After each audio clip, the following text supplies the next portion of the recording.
Welcome to the Mind Your Wedding Business podcast. I'm your host, Kevin Dennis.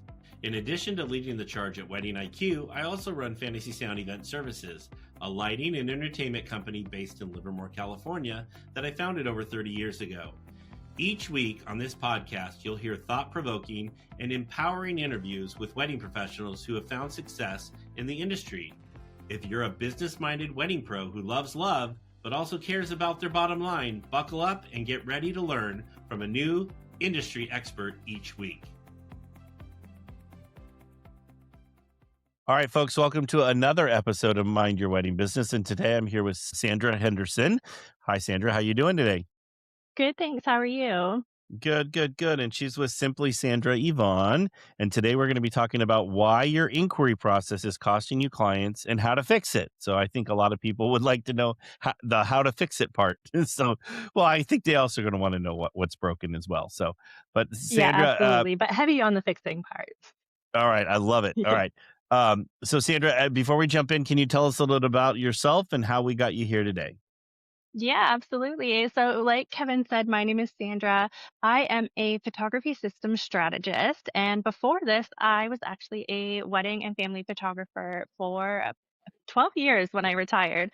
Oh, wow. So I have a lot of experience in the industry. And one thing that I always really loved, besides, of course, being behind my camera, was just finding ways to simplify and streamline the back end of my business. And I had to really start to take that seriously in 2020 when chronic illness became a huge part of my life and something that I have to navigate every single day. And so I had to really take the time to think about like, how I was going to keep going in an industry that requires so much of us physically and mentally Yeah. day in and day out, and still be able to keep doing that with also taking some things off my plate. And so that's really where systems and workflows started to play a huge role in how I ran my business. And it's something that just kind of clicked, and I became really, really passionate about and helping other photographers do that as well. So that was kind of the perfect transition for me as I did retire out of photography. As a lot of photographers will know, if you've ever debated on retiring, that a lot of times the retirement is just kind of like the word on paper. So I closed down my business, but I do still have another wedding booked this year. I do still have some family clients that reach out to me for photos. So it's just, it's part of you. It's hard to really fully let go. But what I'm spending my days doing for my now 9 to 5, which is a new time of day and path to be working in compared to the evenings and weekends that I was used to, is that I'm working with photographers and wedding professionals, helping them kind of do the same thing with simplifying and streamlining the back end of their businesses. So that way, no matter what life decides to throw your way, whether it's chronic illness like I'm dealing with, or you're a parent or a caregiver, if you have another full-time job, or life just decides to get really lifey, which it tends to do, you know that you can take that time and energy to focus on other places, and your business isn't going to suffer. It's going to keep thriving no matter what else you have going on. And I think that's so important for business owners as a whole, but especially for photographers who have this dream of this business that they've created and they want to see it go long term. hmm Well, it's funny. I was going to ask you too. Do you pick up the camera for fun? So obviously you still do pick it up.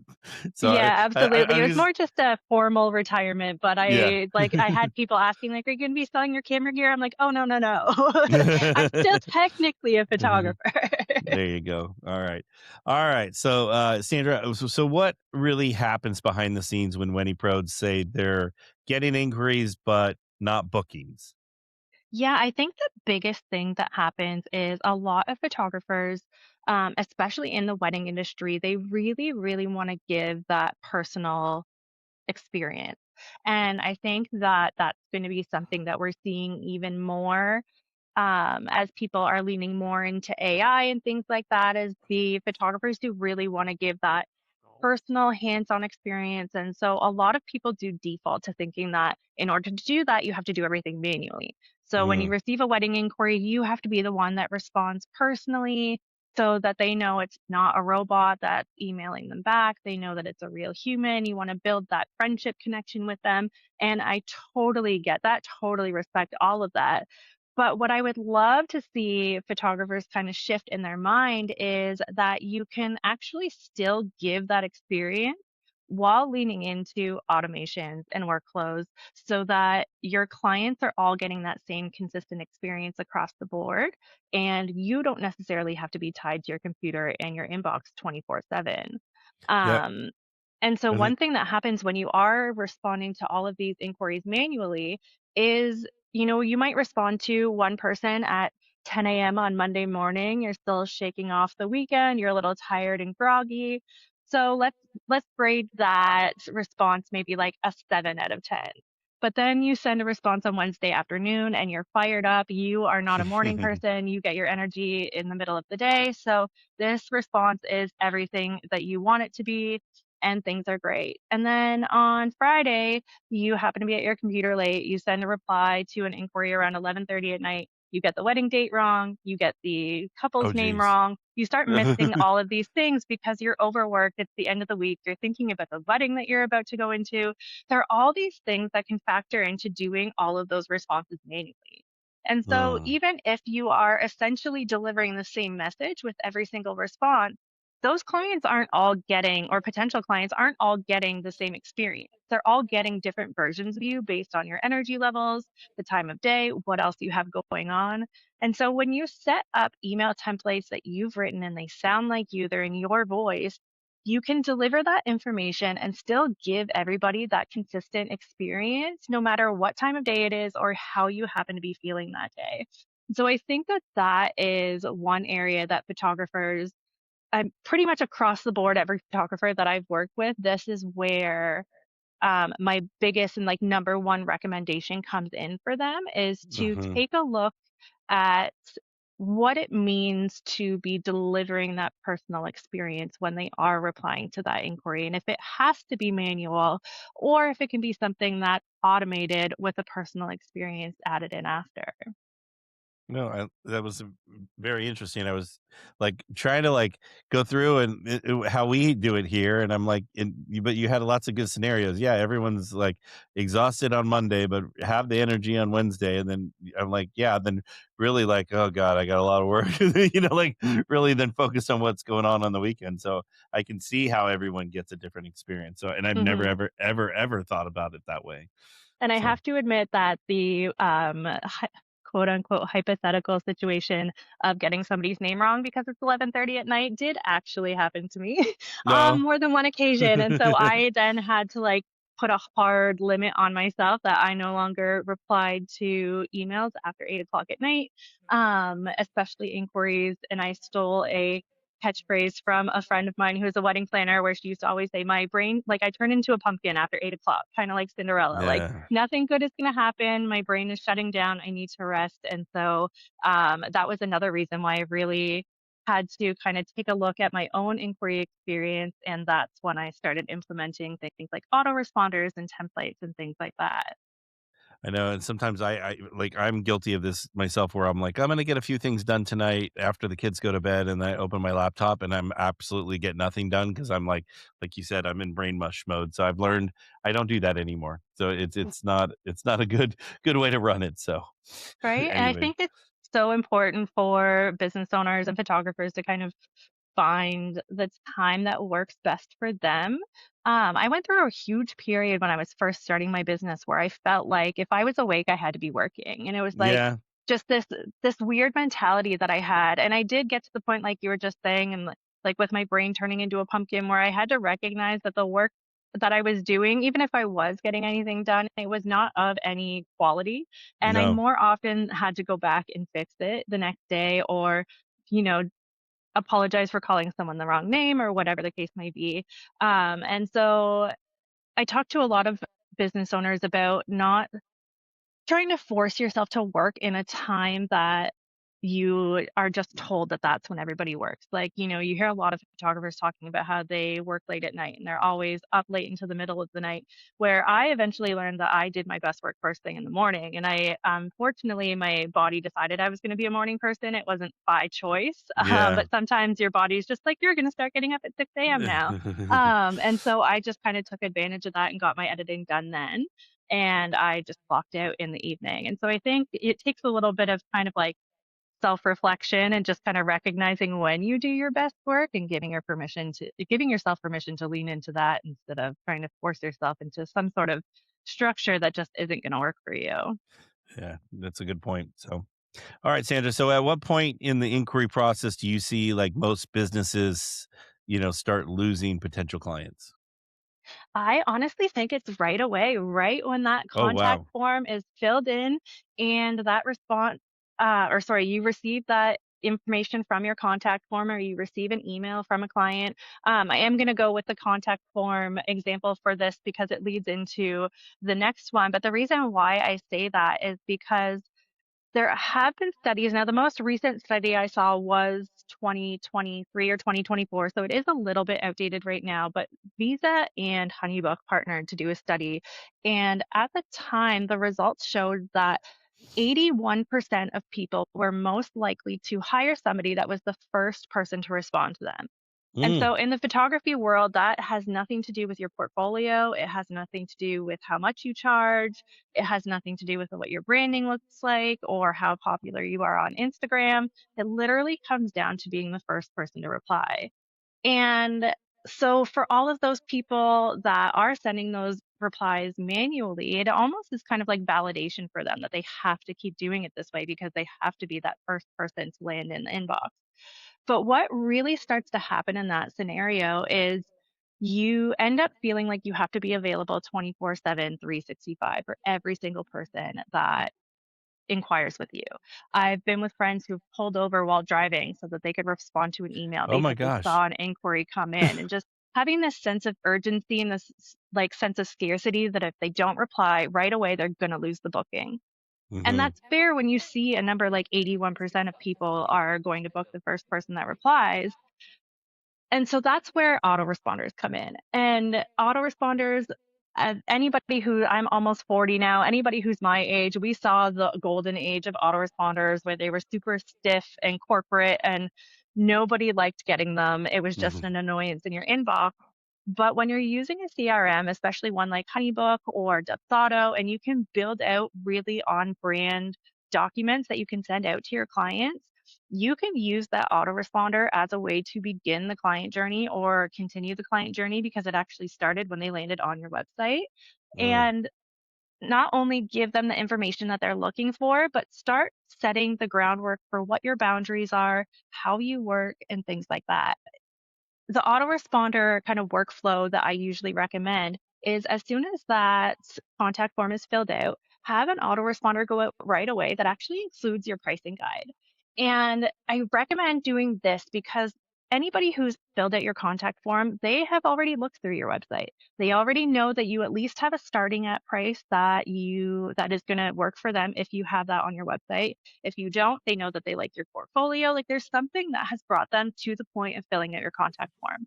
So when you send information back or when you send an email back, you can take it up a level from just saying, "Hi, I got your inquiry. I'll be in touch soon."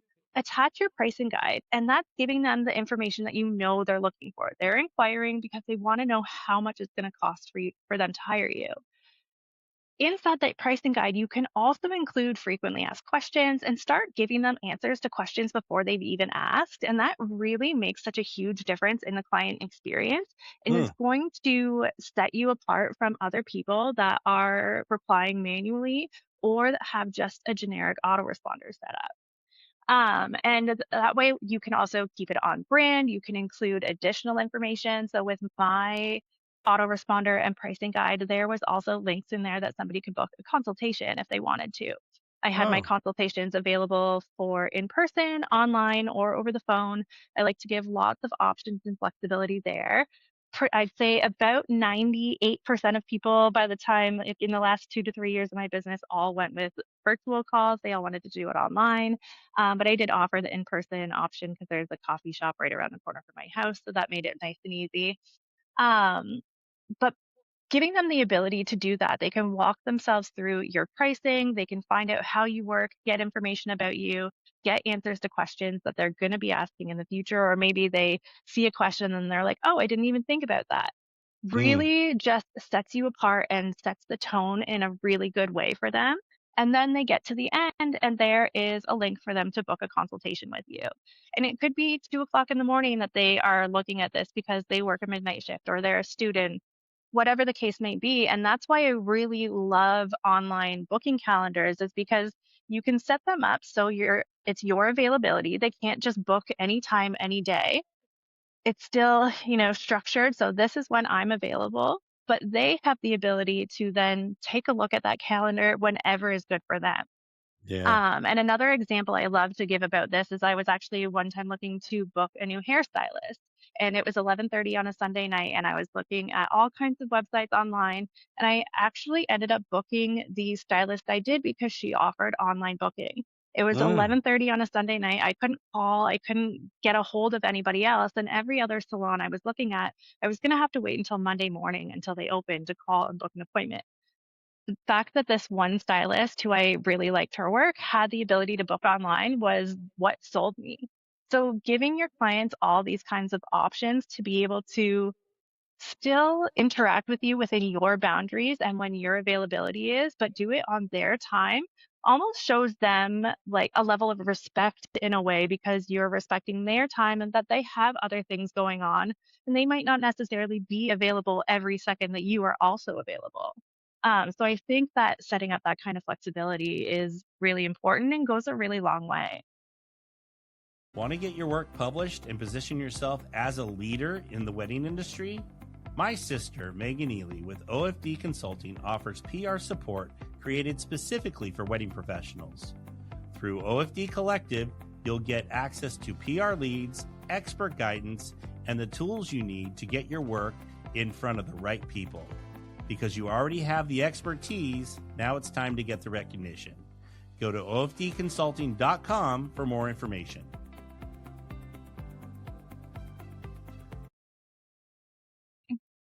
Yeah, that was a good point, because when you were saying about the, booking online, I tend to, when I'm looking for something, the more information I can get, the deeper I will go with the company when I'm, doing some research on someone new. So that was Yeah, a good, absolutely. yeah, good point. So, all right, Sandra, what are some common mistakes that, you see wedding pros make between, the initial, inquiry form, and then trying to get them over to convert into a contract? What's hurting that conversion? I think a big one is not following up. And I see a lot of conversations online recently. I'd say in the last 6 months, especially. I live on Threads. It's my favorite social media platform. I don't even bother with anywhere else anymore. But I've seen a lot of conversations there about whether or not you should follow up. A lot of photographers feeling like if someone actually did want to book you, they would be responding. They wouldn't be ghosting. You wouldn't have to follow up with them. That it's a waste of time if you are doing these follow ups, which again are all valid reasons. But when you really start to lean into things like workflows, templates, and automations, you can again give that experience to a potential client and set yourself apart from other people while also putting minimal work on your plate. And an example of this, I've worked with a few clients building their workflows, but also as a virtual assistant, online business manager. So I've had my hand in people's inboxes. And one thing that I see happen a lot is when you have a follow up process, I would say probably 98% of the time, you're not going to get a response. And that's totally fine. That's totally normal. But that other 2% of the time could be a huge booking. And I have seen people book weddings that hit their highest package on the fourth or fifth follow up email. And so, one thing I really recommend doing if you don't have a follow up process or if you're wanting to just spruce yours up a little bit is to write yourself some email templates. And that way, when you are following up with a client, whether they've ghosted or were talking to them and just wanted to check in and see how things are going, when you have these email templates, it only takes you maybe 5 seconds for you to fill it out and send it off to your client, especially if you are using a CRM system where you can just pull up that template. If you are using Gmail or whatever email platform it is, it's as simple as just copying that template over into a new email and then sending it. So a few seconds. In total, if you're sending 3 or 4 follow-up emails and you're spending 5 seconds on each of them, that's only 15 to 20 seconds that you're spending on somebody who's ghosted. So it's really not that huge of a deal to follow up with people, even if they aren't responding to you. And I think that while it is nice for us to get those emails from potential clients who say, we've decided to go elsewhere, I also don't think that they owe that to us. We all get busy. We all get distracted. There's a million reasons why you might not be hearing back from somebody. So with that follow-up process, that 20 extra seconds that you're spending on potentially getting another booking, it can really be so important.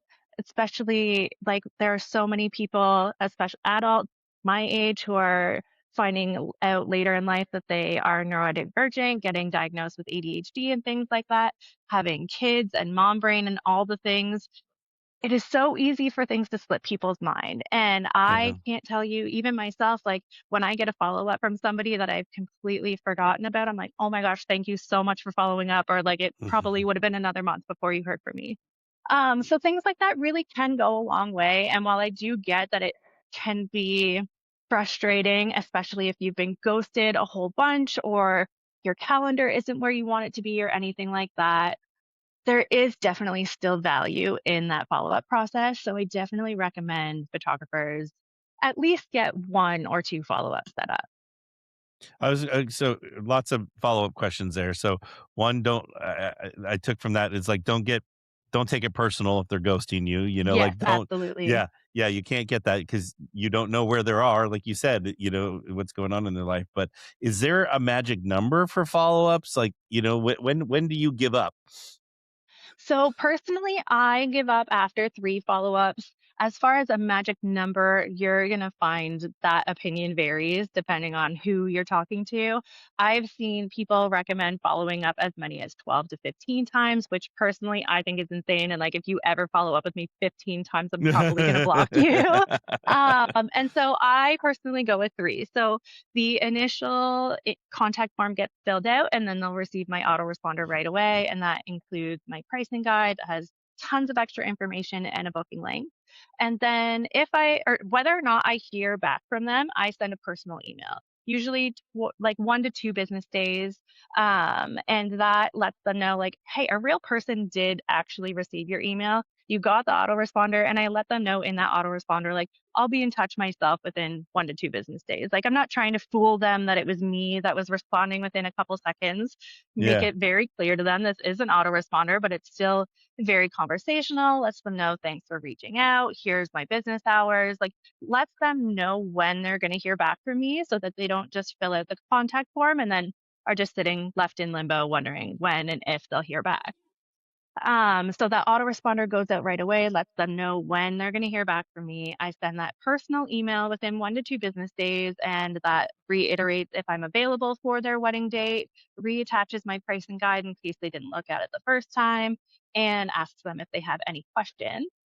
If they don't respond to me after that point, then I have two additional follow-ups that will go out. So one will be just kind of checking in. Do you have any questions, any hesitations, anything like that? The mm, next one is more of just kind of like a friendly, totally no rush. Here's a couple blogs that might help with your wedding planning process. Now that I've switched over into system strategy, I usually include some podcast links and things like that, like something that's going to help them. So I'm not just kind of taking up space in their inbox. There's actually something that's going to benefit them of if they open value. the email. Yeah.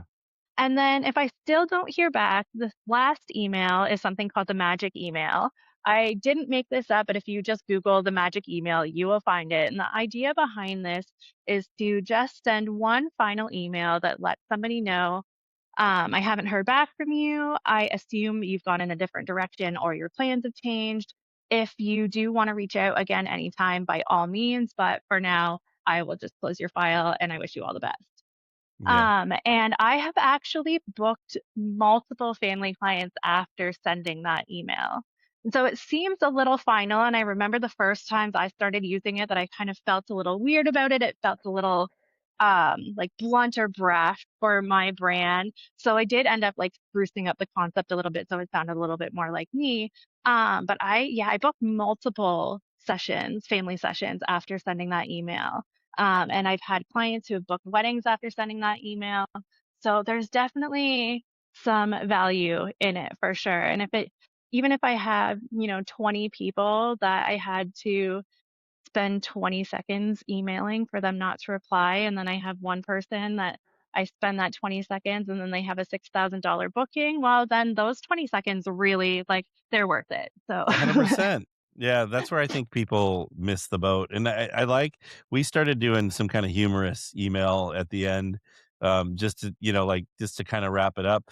And we do get bookings, like you said, they're like, oh my God, yes, I've seen all your follow-ups. We've been busy, but it's like, hey, please don't, don't close our file, and you get those. exactly. Yeah, yeah. Cause again, you don't know where people are. So Yeah, yeah, exactly. And I think it just shows, again, respect for their time. You let them know, like, I'm not going to keep blowing up your inbox. Doors open. If you want to reach out again, I would love to hear from you. But we're just going to kind of put a little cherry on top of this and go our separate ways. And I think it's just a really like nice and respectful way to end it. And like you were saying before, like not taking the whole situation personally if they haven't yeah. responded to you. I think that's where a lot of wedding pros go wrong is that they do take it personal. We take everything Yeah, personal in the wedding absolutely. in the wedding industry. So, all right, and one more follow-up question to the other questions is the inquiry form. We talked about the contact inquiry form. Is there I've heard less is more. Now it's getting back to you want more. People want to give more information. Like, what should that form look like?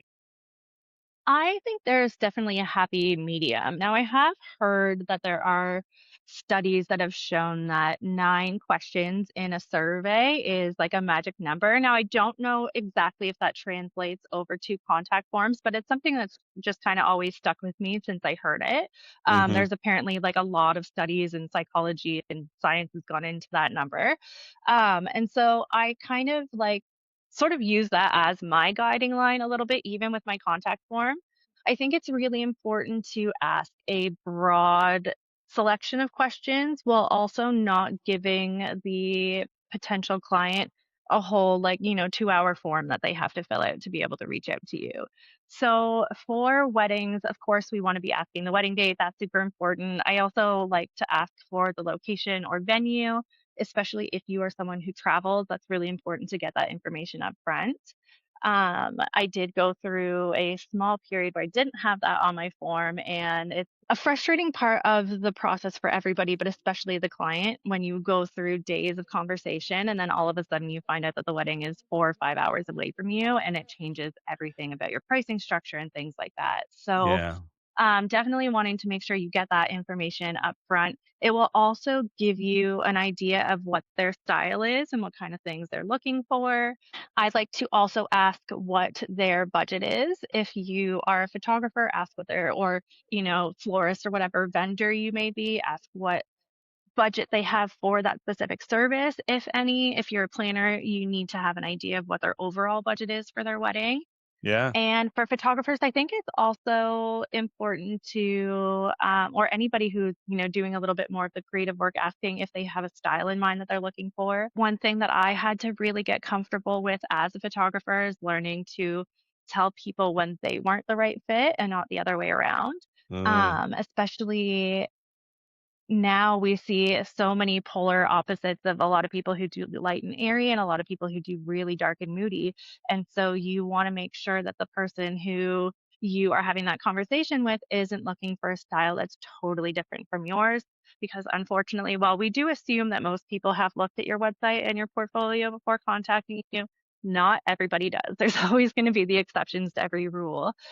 So having that on there is really important. And then the last question that I think always, always, always has to be on your contact form is how did you hear from me? Oh, This yeah. information can go so far in just figuring out where your clients actually are. A big one for me was I kept track of all of my inquiries, and I was putting so much time and energy into showing up on Instagram all the time and spending a lot of money going to wedding expos and having a booth and handing my information out to couples that were engaged. And then I looked at all of my inquiries, and everybody was actually coming from Google. because Oh, of all of my wow. blogging and SEO. And so when you Yeah. have that information, if I had not been asking people where they were coming from, I would have spent years longer putting money into going to wedding Bridal expos and fairs. having a Yeah. table when I wasn't actually booking any clients from it. No. So, yeah, that question is very important. And then the last one that I like to do just for fun is sort of like a I'm not a robot question, but I like to just make it more fun and on brand. And if you make it something that has to actually be typed in or selected from a drop down menu, then it is easier to stop bots from filling it out because bots can go through and check things, like check a checkbox a lot easier. So Yeah. mine, everybody, when it was like the peak of wedding businesses on social media, tacos were like a huge part of my personal brand. And I had people coming up to me at wedding expos saying they wanted to talk to the photographer who was obsessed with tacos. And like it became this whole thing. And so I put the like, I'm not a robot style question on my website as how do you feel about tacos? And then people had to select from one of three options. And one of them was that like I don't like tacos. And so that almost turned into like a differentiator for me on if it's not a venue that I like to work at and they are looking for a style that's not mine, and then they say that they don't like tacos, I'm like, You're we are out. not the right fit to work together. Let me refer you to some friends that I think are going to be a great fit. So it's just kind of a way to make sure that I'm not getting those spam inquiries in my inbox and have a little bit of fun with figuring out who's the right fit to work with. Feeling overwhelmed? Trying to do it all in your wedding business? Our friend Ariana of Ariana & Co. is a virtual assistant who specializes in supporting wedding professionals just like you. From inbox and calendar management to content and workflows, she helps keep your business running smoothly so you can focus on your clients, your creativity, and the parts of your business you love most. Go to arianaandcompany.com for more information.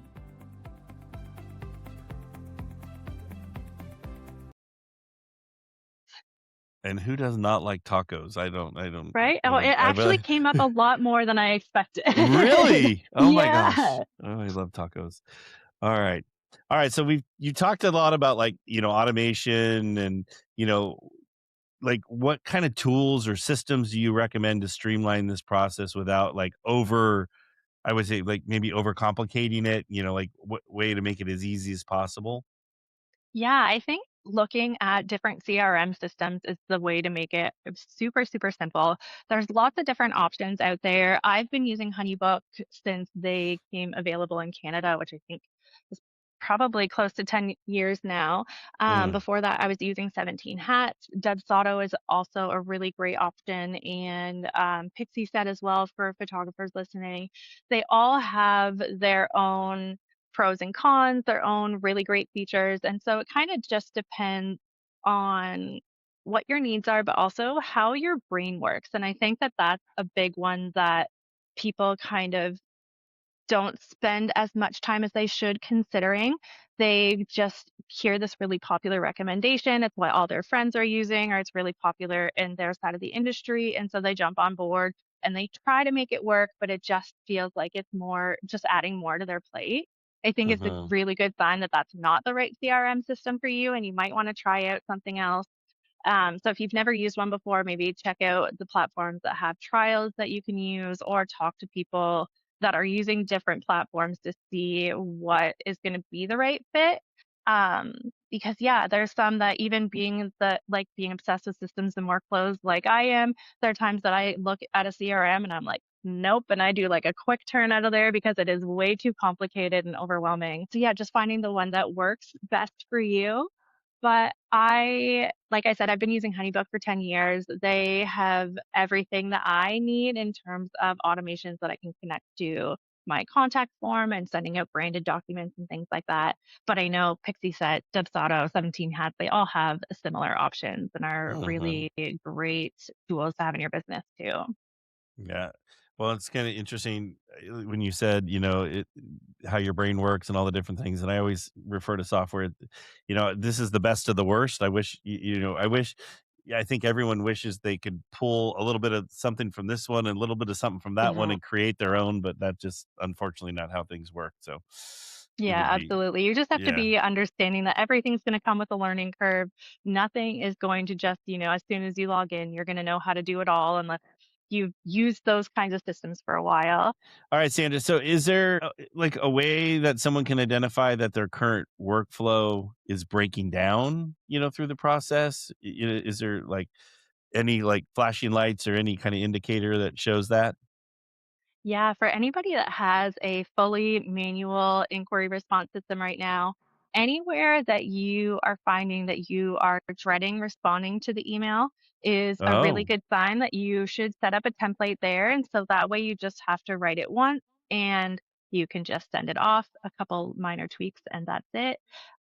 There are also, if you are feeling like you are tied to your inbox 24/7, you can't relax, you can't enjoy yourself because you're always checking your inbox, that is another good sign that you need to set up some workflows and automations, that something isn't working. You should be able to, enjoy time with your family or go to a session, be at a wedding day without having to be checking your inbox every hour or feeling like you have to step aside so that you can respond to an inquiry.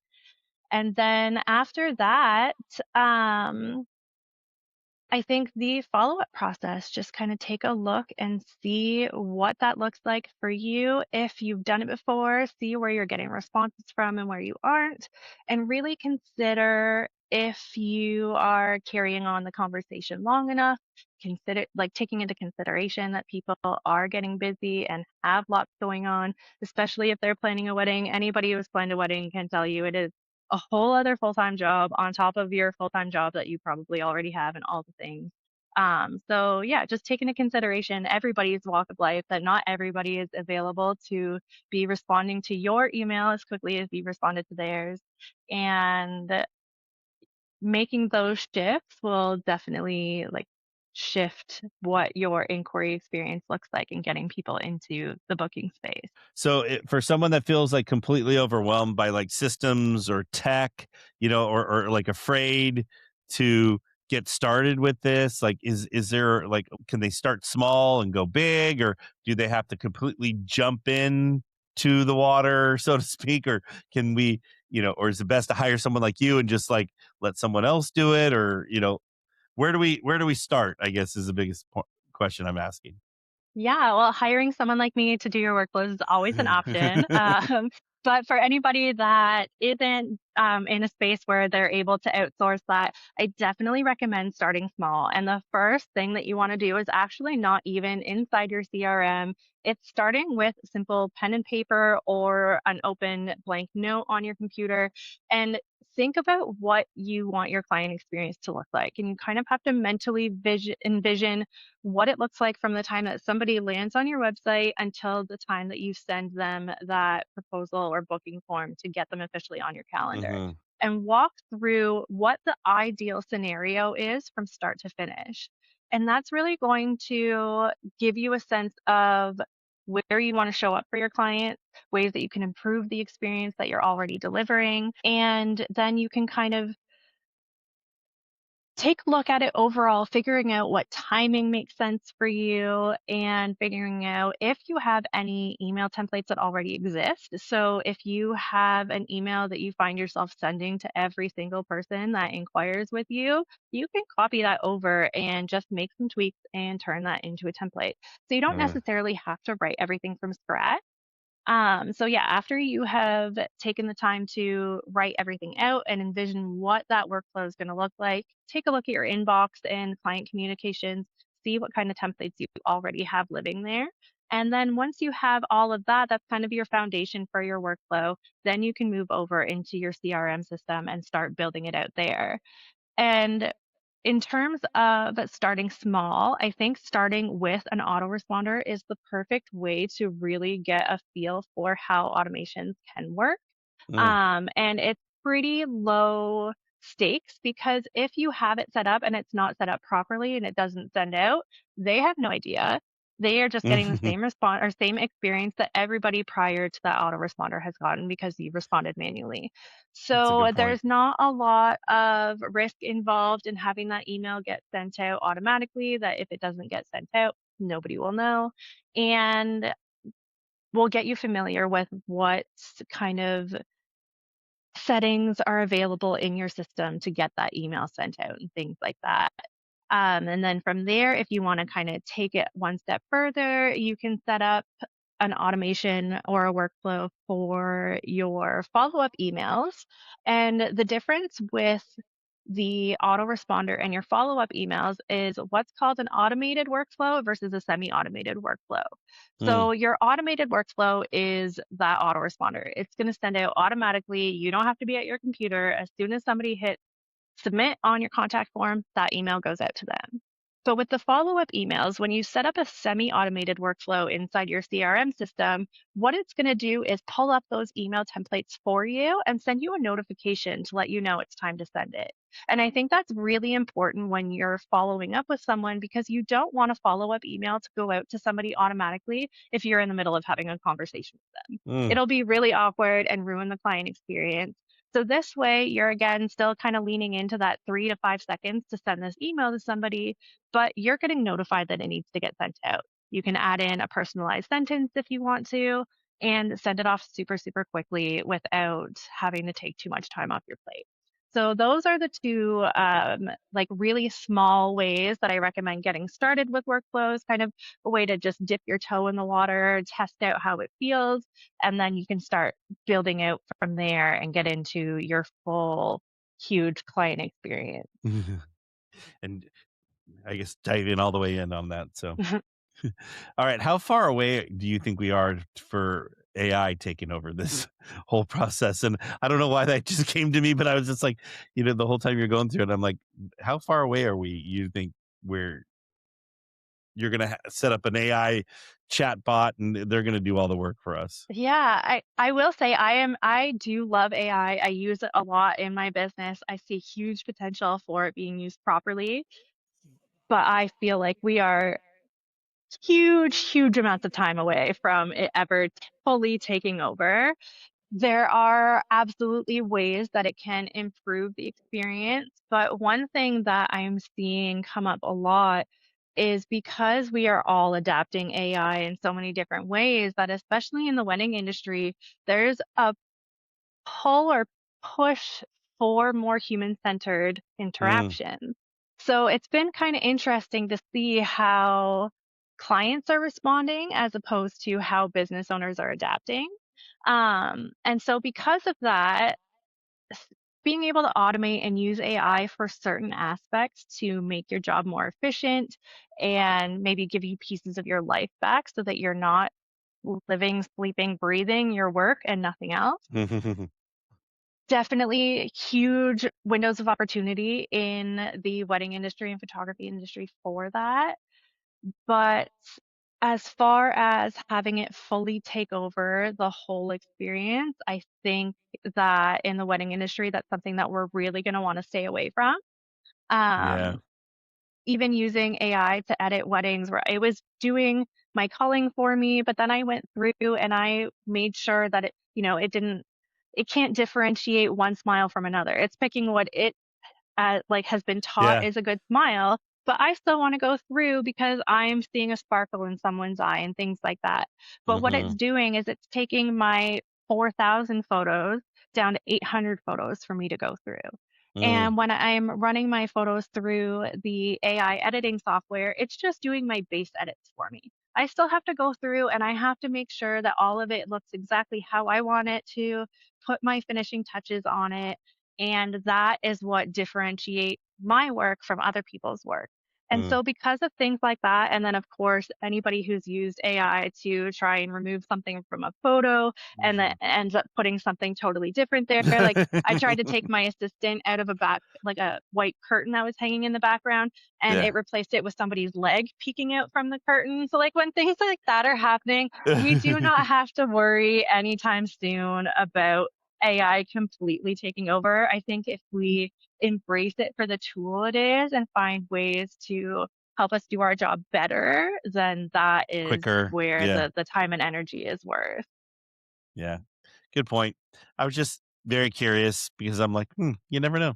So, Right? I know. I but yeah. like especially with, you know, upgrades and new releases from things like Claude and Google, where they're implementing their own workflow and automation capabilities. I definitely had a little bit of concern in the beginning, but then I started playing around with it and I see so many hurdles for something like the wedding industry. Hmm. Something that, it's a product shop or completely corporate where there's not a lot of human interaction or not a lot of like emotion involved like there is in the wedding Yeah. industry. They're going to have a lot more usage and capabilities of how they can use it because they don't have people involved in their business anyway. But I Yeah. think that for us, that human interaction is actually going to become more important with the increase of AI and not less. Yeah. I'm sure the Amazons of the world are out there running the whole businesses. Less Right? people we could hire, let's go, kind of thing. So anyway. Yeah. All right, Sandra, we wrap up. Just kind of last kind of quick question. If you can give like wedding pros one quick win or, some kind of advice that, anything that they could implement today to book more clients, what would that be? I would recommend to actually send an email to anybody who says that they don't want to book with you. They've decided to go with somebody else for whatever reason that may be. A lot of times, if we respond to that, we're sending out an email that just says, "Thank you so much for letting me know. All the best." And we leave it at that. But what I Yeah. think is really important is to add in an extra sentence in there and to ask them why they decided to book elsewhere. And you don't have to ask them who they booked with or anything like that. I like to phrase it as, if you're willing to share, I would love to know more about what the deciding factor was, whether that be it was the like a personality fit, pricing, the style, something else that factored in. And the reason why is because this kind of information really helps me serve couples just like you in the future who are inquiring with me. And I want to make sure that I'm delivering the best for everybody. And I would say 3 out of 10 respond to it, but the information that I got from those emails was so valuable in then considering how I was showing up for other people that could be inquiring. Hmm. So you will hear things like, they found somebody who was a better fit pricing wise or offered more in their package. You might hear that there was a couple people who said that they decided to go with a photographer who had already worked at their venue before. They decided to have a family member do it. The information that you're getting is really, really valuable so that you're not just Yeah. sitting there thinking like you weren't good enough, they didn't like your photos, like all those negative thoughts that really start kind of popping in. Those don't happen anymore because you're actually getting a reason as to why. And Yeah. you can use that to then tweak your client experience if you need to. And that, even though it's not part of the actual like inquiry process of like they inquired and now I want them to book, it does in like a bigger picture way help with that process because you are getting really good information about your business from the people who are actually looking to hire you. Yeah, that is really good piece of advice, and some of the best advice I got is that you gotta remember, like, not every client is for you, you know what I'm Mhm. saying? And it just the sooner you can kinda get through there and not take it personal, the easier of getting through that and navigating through that process, and, it just it because you do, like you were saying earlier in the podcast, is that, you're at a wedding and you're like, "Why am I even here? I don't mesh with the client. This is not a venue I like to work at." Like, it's just like, "Why did they pick me?" Like, you start wondering, Mhm. and it's not a I've fun place to unfortunately be. been there. No, it's Yeah, really no, not. no, it really is not a fun place to be. So, all right, all right. Well, Sandra, I can't thank you enough. It's lots and lots of great advice, and lots of things for the listeners to be thinking about their processes and what things they need to be doing and changing and things to do to make it better. So, Sandra, where can folks find you?